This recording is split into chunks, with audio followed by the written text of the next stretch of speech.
Students, हमने सकारात्मक मनोविज्ञान में स्थिति स्थापन में अर्थ कर चुके थे और विकासात्मक और नैदानिक दृष्टिकोण को कंप्लीट किया था। आज हम इस वीडियो में स्थिति स्थापन के स्रोत क्या क्या हैं कि किन किन ऐसे सोर्स हैं जिनका प्रभाव स्थिति स्थापन पे पड़ता है। प्रतिकूल परिस्थितियों में कौन जीत पाता है? क्या केवल कुछ लोग ही ऐसा कर पाते हैं जिनमें असाधारण संवेगात्मक शक्ति और ताकत होती है? ऐसा नहीं है। एन मैस्टन ने 2001 में स्थिति स्थापन पर हुए अनुसंधानों से यह सुझाव दिया कि स्थिति स्थापन को एक प्रकार का सामान्य जादू कहा जा सकता है। चुनौतीपूर्ण परिस्थितियों में स्थिति स्थापन एक सामान्य प्रतिक्रिया है और यह अति मानव के द्वारा ही नहीं की जा सकती। ऐसे बहुत से लोग हैं जिन्हें विपरीत कठोर परिस्थितियों का सामना करना पड़ता है, किंतु कम समय में ही वे अपनी पूर्व स्थिति में आ गए। स्थिति स्थापन के सातत्य पर विभिन्न व्यक्तियों की अलग अलग प्रतिक्रियाएं बताई जाती हैं। एक और जहां कुछ लोग जीवन की चुनौतियों और दुखों से पूर्णतः पराजित हो जाते हैं, उनमें संवेगात्मक विकार व मानसिक दबाव के लक्षण उत्पन्न हो जाते हैं।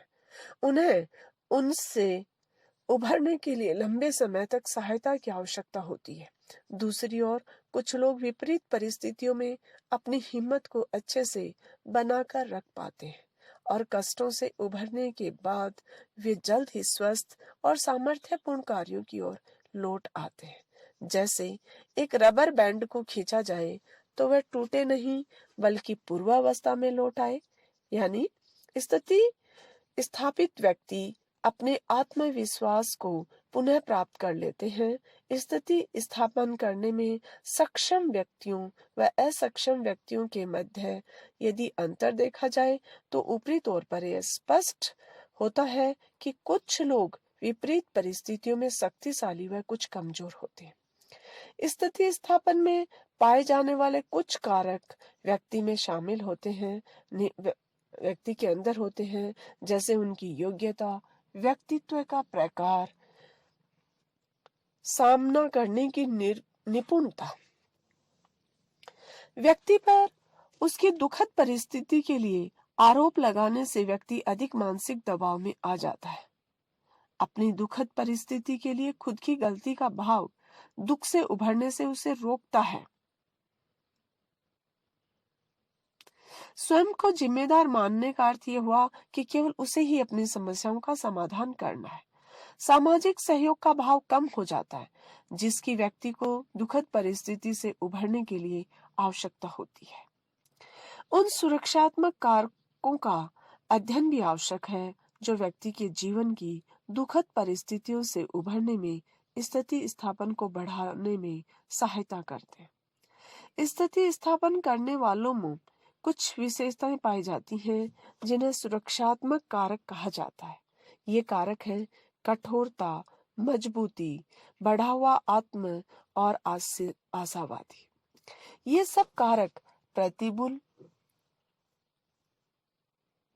प्रतिबलपूर्ण परिस्थिति का सामना करने में बहुत लाभकारी है। स्थिति स्थापन के साथ संबंधित गुण या योग्यताएं अधिकतर लोगों के मनोवैज्ञानिक संगठन का हिस्सा होती है।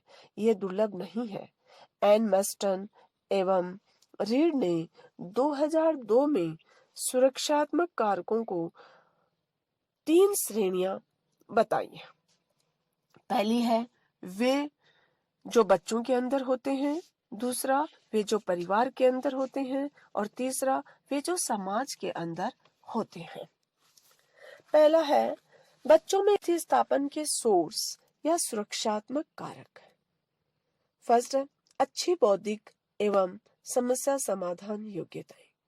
दूसरा है शांत स्वभाव एवं परिवर्तन में अनुकूलन करने वाला व्यक्तित्व। तीसरा है सकारात्मक आत्म प्रतिमा एवं व्यक्तिगत प्रभावता।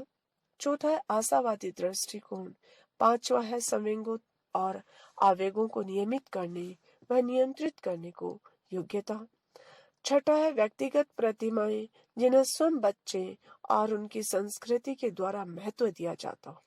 और नेक्स्ट है खुश मिजाज, हास्य के प्रति स्वस्थ दृष्टिकोण। दूसरा पॉइंट आता है परिवार में स्थिति स्थापन के सोर्स या सुरक्षात्मक कार्य। पहला है माता पिता या अन्य देखभाल करने वालों के बीच निकट संबंध।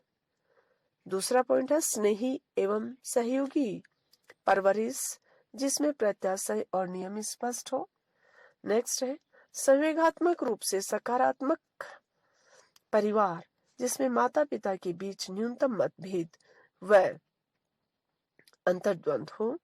और नेक्स्ट है संरचित एवं संगठित घर का वातावरण हो। 5वां अभिभावक जो बच्चों की शिक्षा के प्रति जागरूक हो। और नेक्स्ट है ऐसे माता पिता जिनके पास वित्तीय संसाधन पर्याप्त मात्रा में हो। नेक्स्ट थर्ड पॉइंट आता है समाज में स्थिति स्थापन के सोर्स या सुरक्षात्मक कारक। पहला है स्कूल जाना। दूसरा स्कूल व समाज के अंदर बने संगठनों में भाग लेना। तीसरा है ऐसे पड़ोस में रहना जहां परवाह करने वाले लोग हों, सामाजिक भावनाओं को बढ़ावा देते हैं। नेक्स्ट है ऐसे सुरक्षित आस पड़ोस में रहना। नेक्स्ट है आपातकाल में जन स्वास्थ्य एवं सामाजिक सेवाएं उपलब्ध होती हों। कम उपलब्ध सुरक्षात्मक संसाधनों में एक व्यक्ति थोड़ी सी प्रतिकूल परिस्थितियों में भी गंभीर नकारात्मक परिणाम का सामना कर सकता है। मस्टन ने स्थिति स्थापन अनुसंधान में 2 पक्षों पर जोर दिया है। फर्स्ट है बहुत से लोग गंभीर जीवन चुनौतियों में स्थिति स्थापन प्रतिक्रिया प्रदर्शित करते हैं, अर्थात ये दुर्लभ नहीं बल्कि साधारण है। नेक्स्ट है यह स्थिति स्थापन के स्रोतों में अति असाधारण के प्रत्यय को नहीं स्वीकारती। तो इस प्रकार स्थिति स्थापन अनुसंधान दुखद घटनाओं पर लोगों को जीतने की योग्यताओं की पुष्टि करता है। बुरे के बारे में हम सब जानते हैं, किंतु कुछ लोग ऐसे होते हैं जो सामान्य जादू के उदाहरण बन जाते हैं। तो इस तरह से हमने देखा कि स्थिति स्थापन के 3 जो सोर्स हैं, बच्चों में स्थिति स्थापन के सोर्स, परिवार में स्थिति स्थापन के सोर्स, और तीसरा है समाज में स्थिति स्थापन के सोर्स। बहुत ही महत्वपूर्ण है। उसके बाद आता है प्रौढ़ावस्था में स्थिति स्थापन के सोर्स कि जो बुजुर्ग हैं उनमें प्रौढ़ावस्था में क्या क्या सोर्स है स्थिति स्थापन के।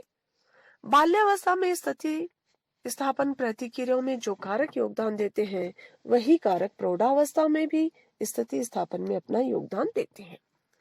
कैरोल राइफ एवं उनके साथियों ने मनोवैज्ञानिक सुख के 6 आयाम बताए हैं जो प्रतिकूल परिस्थिति में व्यक्ति की स्थिति स्थापन प्रतिक्रियाओं के बारे में भविष्यवाणी करने में सहायता करते हैं।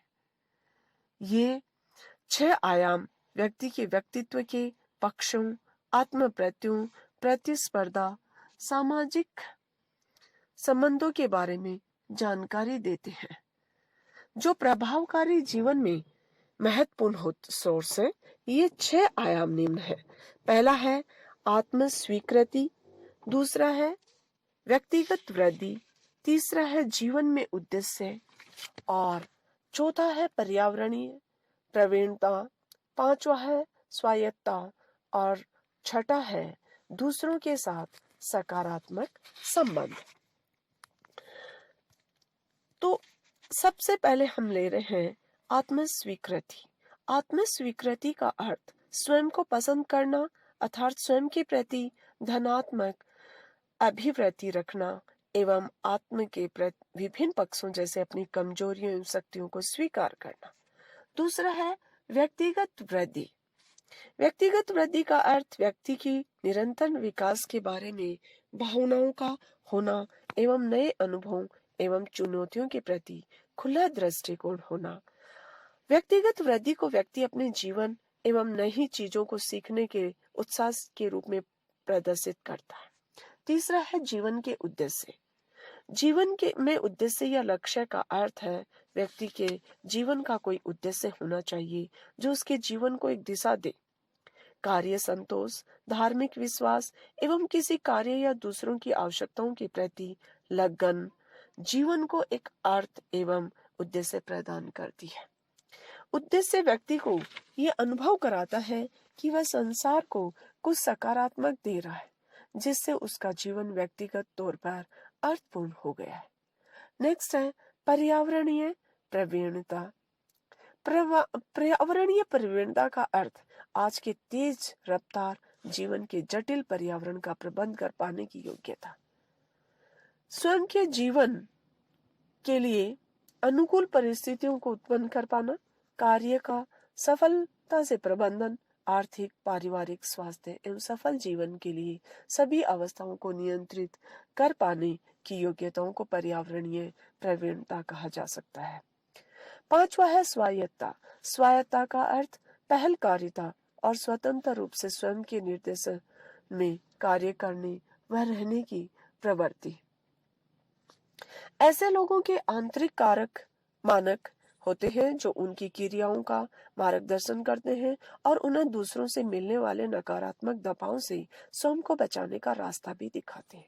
अपने मूल्य एवं रुचियों का प्रदर्शन करना भी स्वायत्तता है। नेक्स्ट है दूसरों के साथ सकारात्मक संबंध।